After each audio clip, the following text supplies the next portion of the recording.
오늘 설교의 제목을 한번 따라 하실까요? 성례를 통하여 주시는 은혜.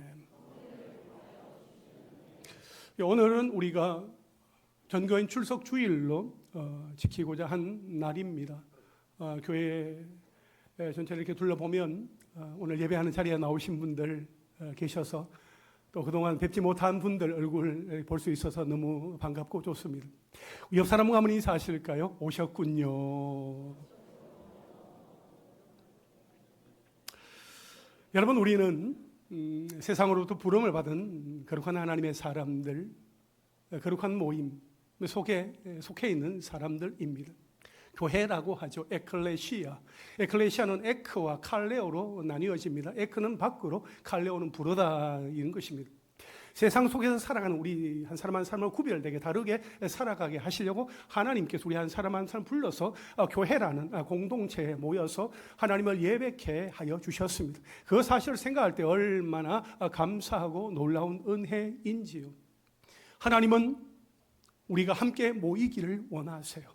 우리가 모여서 예배할 때에 하나님은 기뻐하시며 영광 받으십니다. 우리가 예배할 때 하나님은 덩실덩실 춤추시고 우리에게 놀라운 은혜와 복을 더하여 주십니다. 우리가 예배할 때 하나님이 너무나 흡족해 하시니까 구원받은 하나님의 사람들이 모일 때에 하나님은 우리 한 사람 한 사람을 바라보시면서 흐뭇한 미소를 지으면서 더 귀한 은혜를 더하여 주십니다. 여러분, 우리는 모여야 합니다. 정한 시간, 정한 장소에 모여서 하나님을 예배할 때에 우리 하나님께서 크게 영광 받으십니다. 우리가 모일 때에 하나님께서 일하시는 것을 볼 수 있습니다. 하나님이 우리에게 은혜와 복을 주실 때에는 수단을 사용하신다고 했습니다. 그 수단에는 은혜의 내적 수단과 외적 수단이 있습니다. 은혜의 내적 수단이란 우리의 마음에서 역사하시는 성령님의 사역을 말하고, 은혜의 외적 수단이란 말씀과 성례와 기도입니다. 여러분, 교회는 은혜의 외적 수단을 통해서 은혜를 누리고 예수 그리스도의 장성한 분량에 이르기까지 자라가게 됩니다. 지난 주일에는 말씀에 대하여서 말씀을 드렸습니다. 오늘은 은혜의 외적 수단인 성례에 대해서 살펴보겠습니다. 첫째로 은혜의 외적 수단 성례입니다. 웨스트민스터 소요리 문답 제91문에 보면 성례가 어떻게 우리의 구원의 효과적인 수단이 될 수 있는가요? 이렇게 질문하고 있어요. 우리 함께 답해 보겠습니다. 시작. 성례가 우리의 구원의 효과적인 수단이 될 수 있는 것은 성례 자체나 성례 집행자에게 어떤 힘이 있어서가 아니라 그리스도가 복을 주시고 믿음으로 성례를 받는 자 속에 성령이 역사하심으로 되는 것입니다. 예, 그렇습니다. 성례가 우리의 구원의 효과적인 수단이 된다고 했습니다. 그 이유는 성례 자체에 어떤 능력이 있다거나 성례를 집례하는 어떤 목회자가 엄청 경건하다거나 목회자가 어떤 효과를 의도했기 때문이 아닙니다. 오직 예수 그리스도께서 복을 주셔서 가능하기 때문입니다. 여러분, 성례에서 이 성자는 거룩할 성자를 씁니다. 그래서 성례를 거룩한 예식이라 이렇게 우리가 부르지요. 그러면 왜 거룩할까요? 바로 예수 그리스도께서 친히 제정하시고 시행하셨기 때문에 거룩한 것입니다.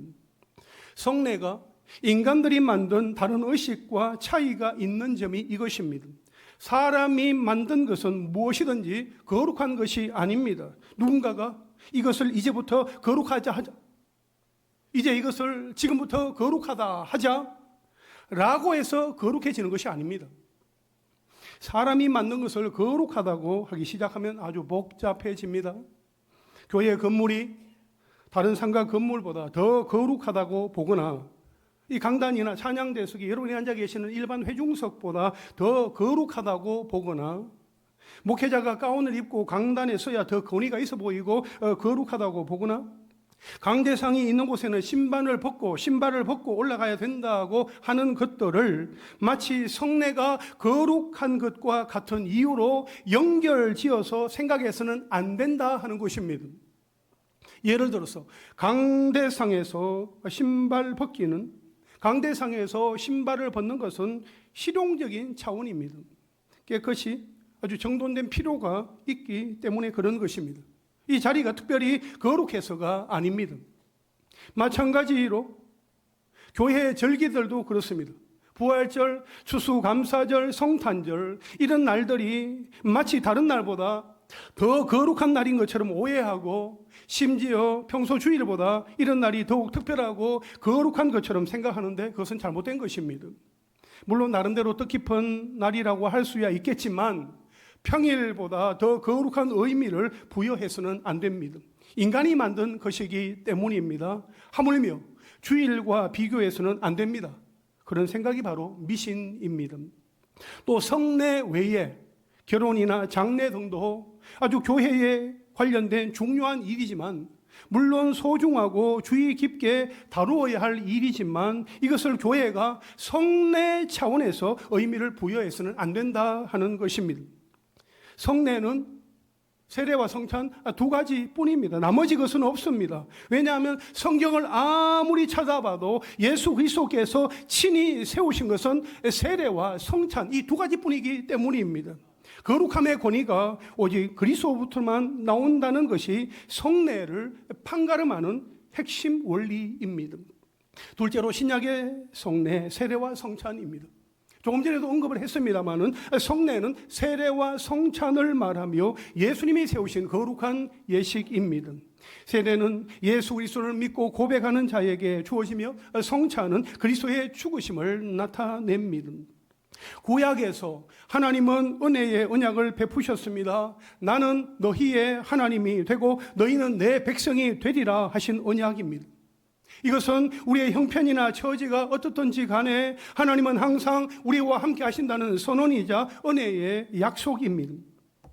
하나님은 이 언약을 자기 백성에게 분명히 하시기 위해서 구약시대에는 할례를 주셨습니다. 이것은 하나님의 백성이라는 표시였습니다.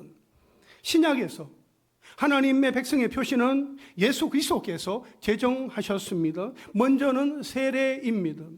세례를 받는 것은 언약 백성의 외적 표지입니다. 마태복음 28장 19절에 보니까 그러므로 너희는 가서 모든 민족을 제자로 삼아 아버지와 아들과 성령의 이름으로 세례를 베풀고 이렇게 말씀을 하고 있습니다.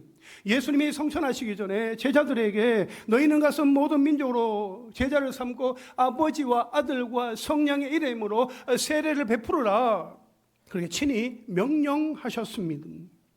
여러분, 세례는 더러운 것이 물로 씻기듯이 그리스도의 피로 우리의 죄가 씻긴다는 것을 의미합니다.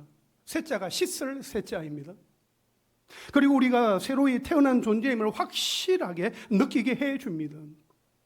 물에 적셔짐으로 말이죠. 다른 것은 부정해도 나는 세례를 받았다는 사실만큼은 부정할 수 없습니다. 가축의 엉덩이에 도장, 그 인을 꽝 이렇게 찍는 것처럼 나에게 하나님이 도장을 꽝 하고 찍으셨기 때문에 그렇습니다. 여기에서 오해하지 말아야 할 것은 세례를 받아서 구원받는 것이 아니라 구원되는 것이 아니라 구원받은 표로 세례를 받는 것입니다. 믿음으로 구원받지도 않았는데 세례 받았다고 해서 구원이 되는 것은 아니라는 것입니다. 여러분, 세례는 하나님께서 자신의 백성들에게 복을 받아라 하고 주시는 선물입니다. 그리스도의 죽으심과 부활하심이 우리 것이 되는 은혜이고 온 교회 앞에서 그가 그리스도인임을 공적으로 시인하고 또 인정하는 표입니다. 세례는 표라고 했습니다.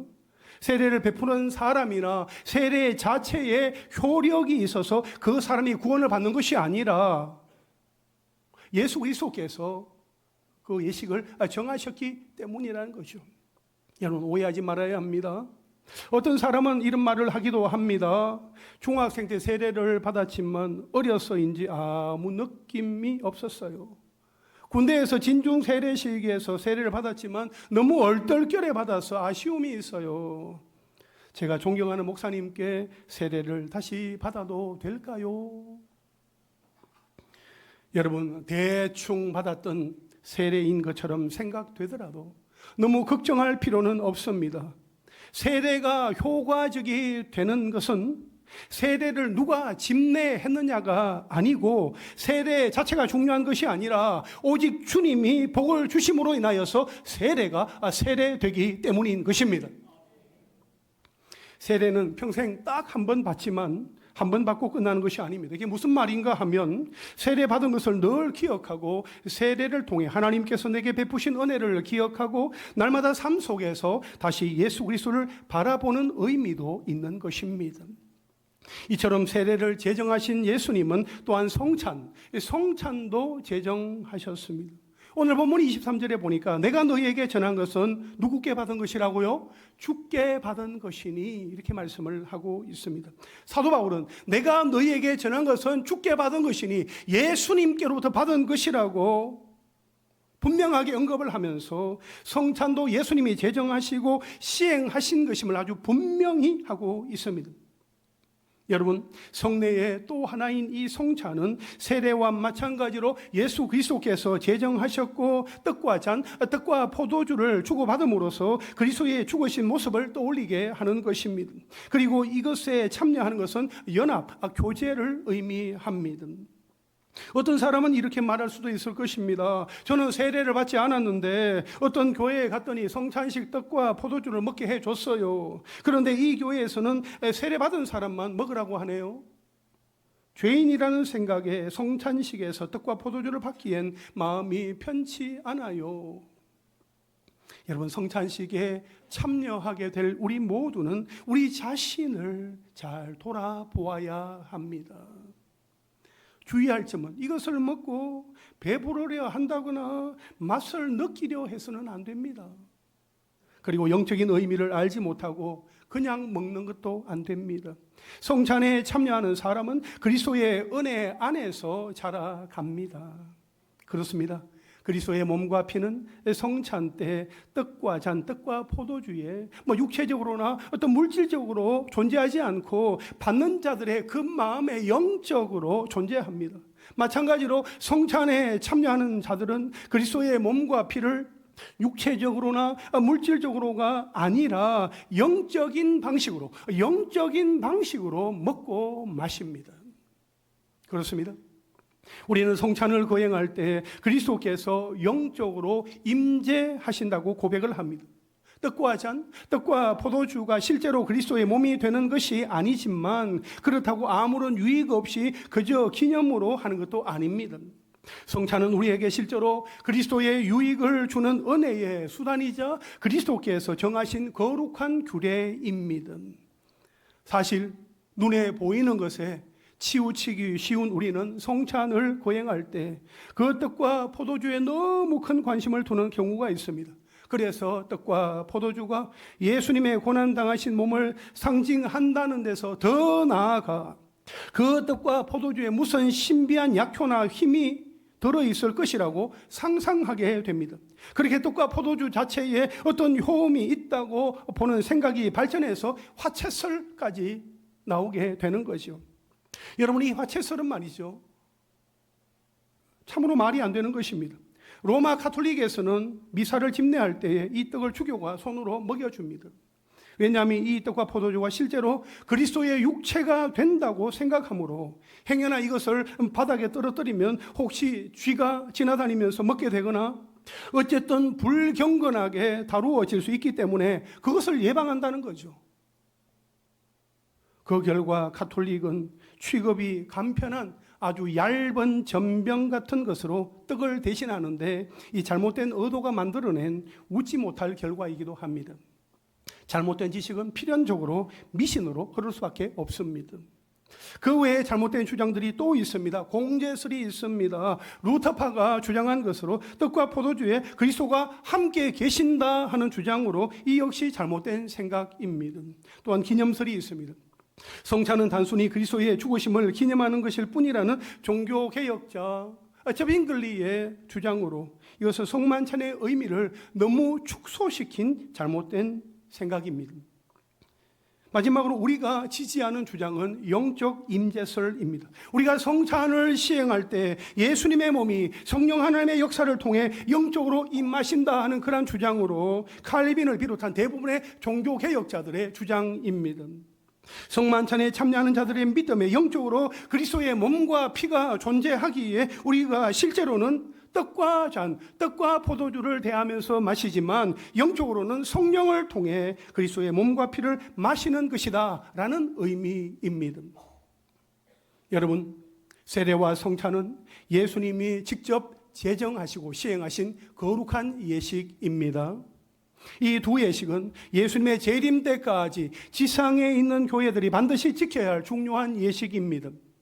세례는 마치 하나님의 자녀로 출생하는 것과 같습니다. 성찬은 마치 하나님의 자녀들이 예수님과 함께 먹고 마시는 것과 같습니다. 세례는 하나님의 자녀로 출생하는 것이고 성찬은 하나님의 자녀로 양육되는 것입니다.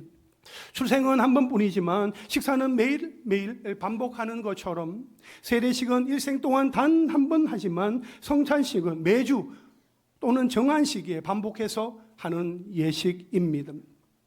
여러분, 세례와 성찬은 은혜이자 선물입니다. 하나님께서 그분의 연약한 자녀들의 신앙을 위해서 주신 배려입니다. 특히 세례와 성찬, 그것을 교회에 제정해 주신 것이 감사이고 그것이 교회에 존재한다는 그 자체가 감격스러운 일입니다. 만약 이런 선물과 배려가 없었다면 우리에게는 콘크리트나 벽돌로 된 교회 건물만 보였을 것입니다.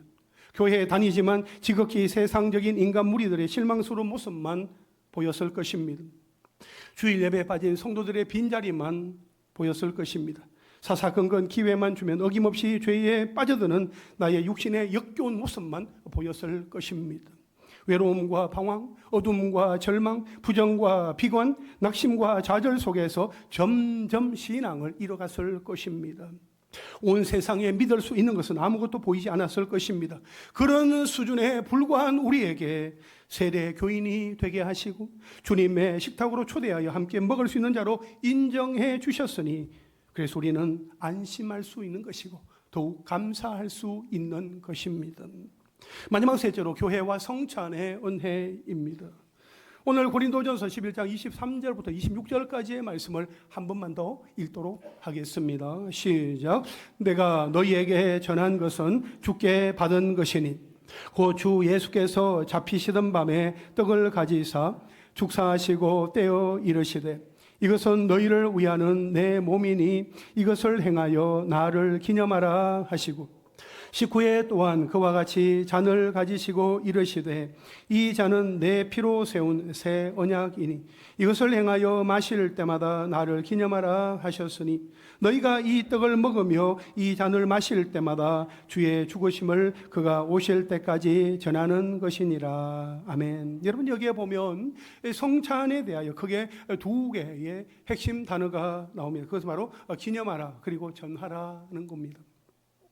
은혜의 외적 수단인 말씀을 교회 안에서 누리는 성도들은 특히 이 성찬을 통해서 그 은혜를 누리게 됩니다. 여러분, 성찬이 무엇인가요? 24절 말씀에 보니까 이것은 너희를 위하는 내 몸이니 라고 말씀하고 있어요. 25절에 보니까 이 잔은 내 피로 세운 새 언약이니 이렇게 말씀을 하고 있습니다. 그러니까 성찬은 그리스도의 몸을 기념하는 것이고 그리스도의 피로 세운 새 언약을 기념하는 것입니다. 다시 말하면 그리스도의 몸과 피를 기념하라는 것은 예수 그리스도의 속죄 사역을 생각하고 기억하라는 뜻입니다.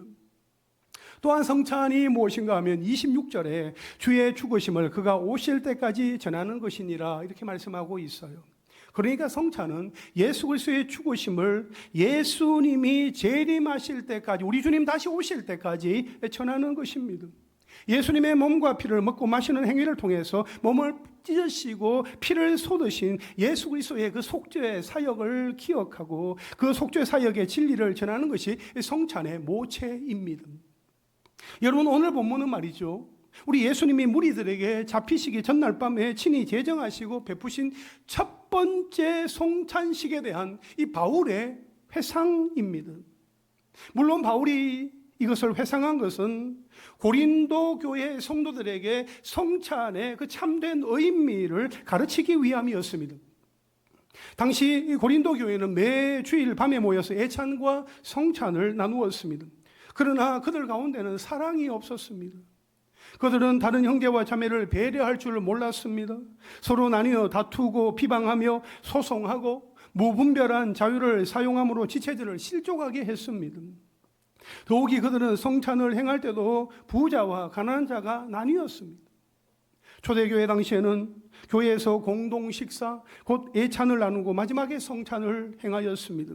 그리고 이때 필요한 음식은 각자 집에서 가져왔습니다.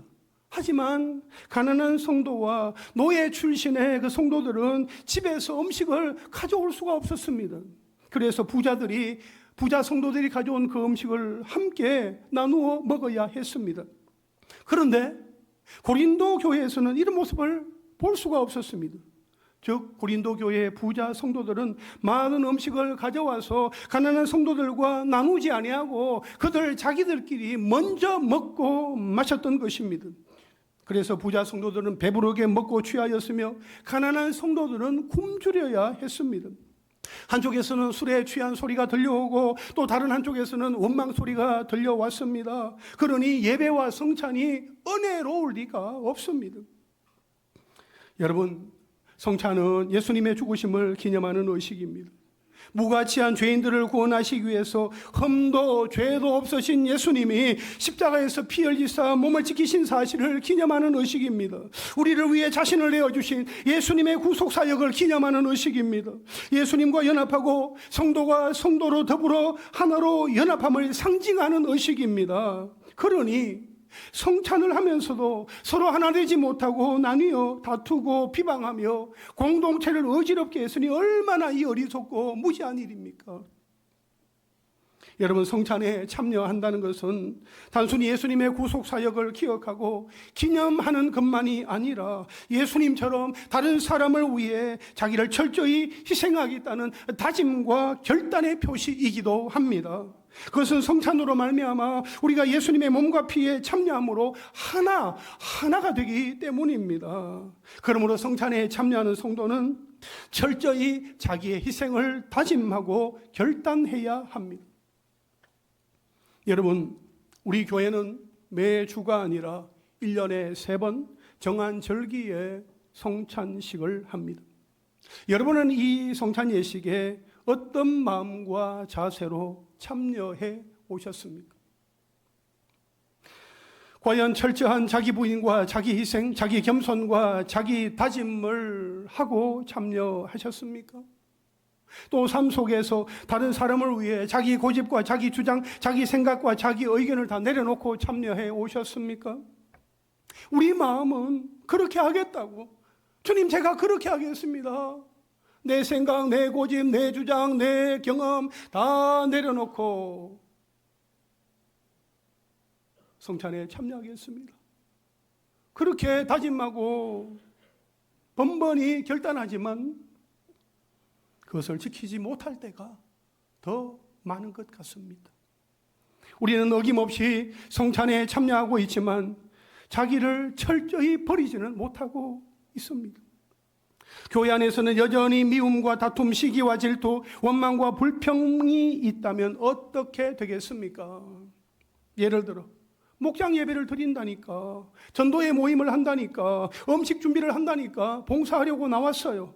그래서 서로 존중하고 이해하며 격려하고 세워주면 얼마든지 웃으면서 할 수 있는데 툭 던진 그 말 한마디에 마음문을 닫고 사람들을 피합니다. 목장을 떠납니다. 교회를 옮겨갑니다. 그러한 일들이 반복되면 어찌 되겠습니까? 고린도 교회 성도들보다 나은 것이 무엇입니까? 여러분, 고린도전서 10장 24절에 보면 누구든지 자기의 유익을 구하지 말고 누구의 유익을 구하라고요? 자막 말씀이 안 떴군요. 남의 유익을 구하라. 자기의 유익을 구하지 말고 남의 유익을 구하라. 자기보다 남을 먼저 생각하고 배려하고 그 사람을 세워주라는 거죠. 여러분, 우리 주님이 누구를 위해 돌아가셨는가를 한번 생각해 보시기를 바랍니다. 나에게 영생의 선물을 주시기 위해서 돌아가셨어요. 뿐만 아니라 내 옆에 있는 지체에게도 영생을 선물로 주시기 위해서 돌아가셨어요. 예수님은 나를 사랑하시면서 동시에 내 옆에 있는 형제 자매도 사랑하시기 때문에 나와 지체들 우리 모두를 사랑하시기 때문에 그 사랑으로 십자가에서 죽으신 거예요. 그리고 우리에게 영생을 선물로 주시려고 다시 살아나신 거지요. 여러분, 하나님께서 우리에게 허락하여 주신 성찬의 의미가 있습니다. 첫째, 성찬은 예수님의 십자가 죽음을 기억하게 합니다. 둘째, 성찬은 현재 하나님 보좌 우편에 앉아 계신 예수님과의 공동 식사입니다. 그리고 셋째, 성찬은 예수님의 재림을 바라보게 합니다. 이러한 성찬의 의미가 있고 또 성찬이 우리에게 주는 유익이 있어요. 성찬을 앞두고 우리는 어떤 마음과 자세를 가져야 할까요? 웨스트민스터 소요리 문답 제96문과 97문에 보면 성찬을 받을 때의 자세와 태도에 대해서 말하고 있습니다. 96문, 주의 성찬이 무엇인가요? 우리 함께 답해 볼까요? 시작. 주의 성찬은 곧 성례이니 그리스도의 정하신 대로 떡과 포도주를 주며 받는 것으로 그 죽으심을 나타냄입니다. 합당하게 받는 자들은 육체와 정욕으로 참여함이 아니요 믿음으로서 그의 몸과 피에 참여하여 자기의 신령하게 받은 양육과 은혜 중에서 장성함으로 그의 모든 효험을 받음입니다. 아멘. 그렇습니다. 97문을 한번 볼까요? 주의 성찬을 합당하게 받기 위해 요구되는 것이 무엇인가요? 하는 이 질문에 우리 함께 답해 보겠습니다. 시작. 주의 성찬을 합당하게 받기 위해 요구되는 것은 그들이 주님의 몸을 분별하는 지식과 주님을 양식으로 삼는 믿음, 회개와 사랑과 새로운 순종함이 있는지 자기 자신을 살피는 것입니다. 아멘. 여러분, 여기에 보면 성찬을 받을 때에 어떤 자세와 태도를 가져야 하는지 볼 수 있습니다. 성찬에 참여할 때는 믿음으로서 그의 몸과 피에 참여해야 하고 회개와 사랑과 새로운 순종함에 대하여 스스로 살피면서 분별 가운데 참여해야 한다는 거죠. 우리 교단에서 발행한 표준 예식서에 보면 성찬식에 대해 마지막 부분에 이렇게 기록하고 있습니다. 이 예식은 세례받은 성도들이 떡과 잔을 함께 나누어 먹고 마시는 방식으로 진행합니다. 그러나 양심의 가책을 느끼는 분과 주의 몸인 교회를 향한 그리낌이 있는 자들은 떡과 잔을 받는 일에 주의해야 합니다. 성찬을 앞두고 어떤 마음으로 준비를 해야 하는지, 마음 가운데 죄가 생각이 나고 그리낌이 있을 때 어떻게 해야 하는지 우리에게 하나의 방법을 가르쳐 주고 있습니다. 우리 교회가 오는 추수감사 주일에 성찬식을 하게 됩니다. 우리가 성찬에 참여하기에 앞서서 우리는 무엇을 점검하고 준비해야 할까요? 내가 그리스도 예수 안에 있는지, 날마다 말씀으로 무장하고 있는지, 나의 죄와 부족함을 깨닫고 있는지, 나의 지식과 믿음과 회개가 진실한지, 하나님을 사랑하고 지체들을 제대로 사랑하고 있는지, 모든 사람들에 대하여 사랑하고 있는지, 그들에게 잘못한 자들을 용서하고 있는지, 그렇게 자신을 점검하고 돌아봄으로써 성찬을 준비하고 참여하시기를 바랍니다. 아무쪼록 이번 추수감사절 성찬식을 우리가 참여하게 될 때에 하나님의 은혜와 풍성, 하나님의 은혜와 복이 더 풍성하시기를 간절히 원합니다. 이제 말씀을 정리하겠습니다. 하나님은 우리 교회 공동체에 은혜와 복을 더하여 주시기 위해서 성례를 허락하셨습니다. 성례는 세례와 성찬입니다. 지금 세례식과 또 성찬식을 앞두고 학습과 세례 교육을 받는 분들이 있습니다. 뿐만 아니라 이 성찬을 앞두고 여러분들 마음 가운데 준비하시겠죠. 우리 교회 시무 장로님들도 준비를 하고 계시는데 여러분 어떻게 준비하시는지 아세요? 제가 다른 교회 담임 목사님이 시무 장로님들과 그렇게 하시는지는 제가 모르겠어요. 제가 설교 준비하면서 내가 있었던 교회 목사님들 그렇게 하셨나 생각해 봤는데 나중에 한번 여쭤봐야 되겠어요. 어떻게 하시는지. 우리 교회는 말이죠. 성찬식을 하루 앞두고 그 전날 저녁에 우리 장로님들이 말이죠. 정장을 깔끔하게 차려입고 당회실로 모여요.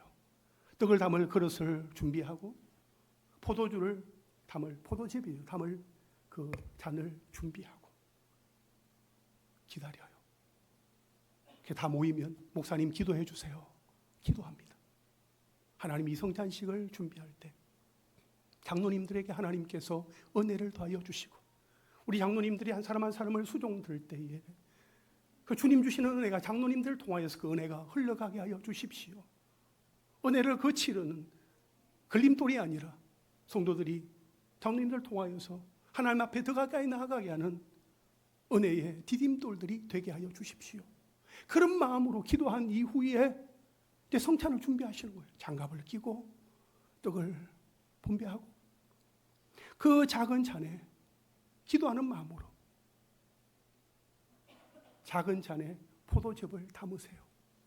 우리 장로님들이 말이죠. 그렇게 준비하는 가운데 한마디도 하지 않으세요.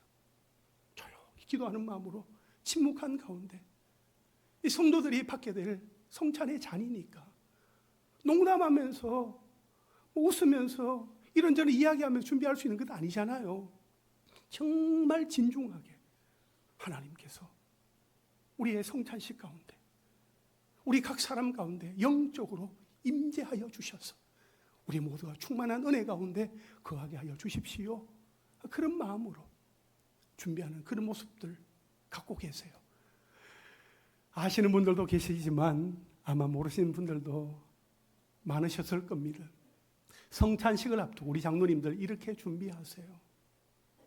여러분, 우리도 성찬식을 앞두고 하나님 앞에 기도하면서 죄 많은 나를 위하여 십자가에 달리사 피 흘려 죽으시고 다시 살아나셔서 나의 구주와 주님이 되신 그 예수 그리스도를 온전히 신뢰하며 내 생각, 내 고집, 내 주장, 내 의견 내세우지 아니하고 주의 말씀 앞에 엎드리며 겸손하게 순종하며 나아가겠습니다 하는 마음으로 성찬을 준비하며 나아가는 우리가 될 수 있기를 간절히 바랍니다.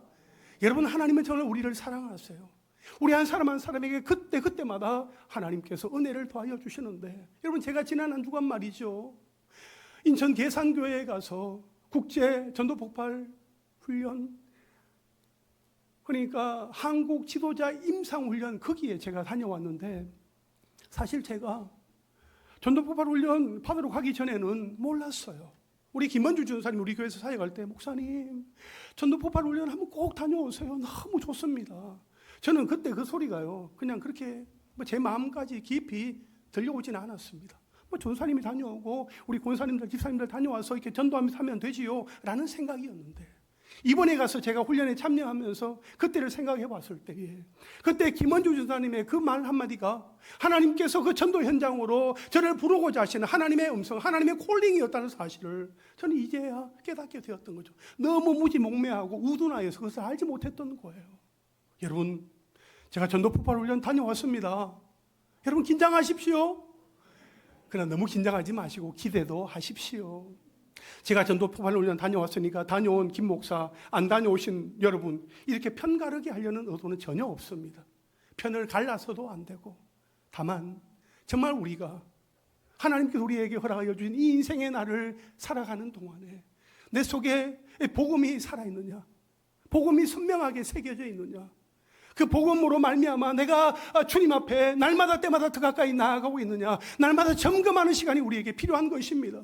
여러분, 오늘날 교회 밖에 많은 사람들에게 복음이 필요합니다. 그러나 그곳에만 복음이 필요한 것이 아니라 우리 교회 안에도 복음이 필요한 것입니다. 여러분, 저에게도 날마다 복음이 들려져야 합니다. 저에게 복음이 들려져야만 살 수 있는 거예요. 여러분들에게도 복음이 들려져야 합니다. 저는 여러분들에게, 여러분을 만날 때마다 여러분들에게 복음을 전하며 사역 현장에서 여러분들과 함께 할 것입니다.